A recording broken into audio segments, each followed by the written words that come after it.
踏遍山水秘境，邂逅布依風情。今日跟住周老闆嘅足跡，走進楓林布依風景區。大家好，又係我周老闆啦。呢度呢就係楓林布依。話你聽個名，楓林布依，真係後邊好多山係一個楓林。咁布依呢就係布依族。咁喺呢一度呢就係布依族一個聚居地嚟嘅。楓林布依呢係一個小鎮。咁呢個小鎮呢就展示咗布依族佢嘅文化啦、起居飲食啦、一啲生活習慣啦，各方面聚埋一齊嚇。仲有好多非遺啊展示出嚟嚇，嗰啲手工藝啊各方面嗰啲。呢度呢日夜兩景呢都靚到不得了嘅。呢家我哋睇睇日景，跟住鏡頭跟住我哋去睇啦。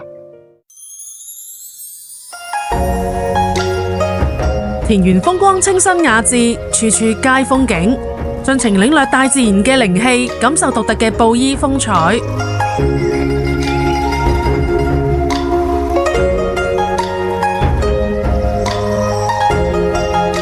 哇！一下子嚟到夜晚啦，大家睇下景色，真係靚到不得了啊！日與夜嘅楓林布依。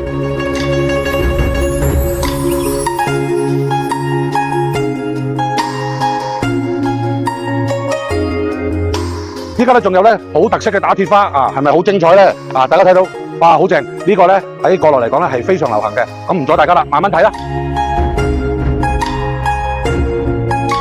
7月1號慶回歸，美味貴賓專場，沿途美景接連不斷，有氣勢雄偉嘅黃果樹大瀑布，碧水連天嘅萬峰湖，地逢奇觀馬嶺河大峽谷，群峰如畫嘅萬峰林，以及雄偉壯觀嘅花崗峽谷大橋，一路風光如畫，盡在美味假期。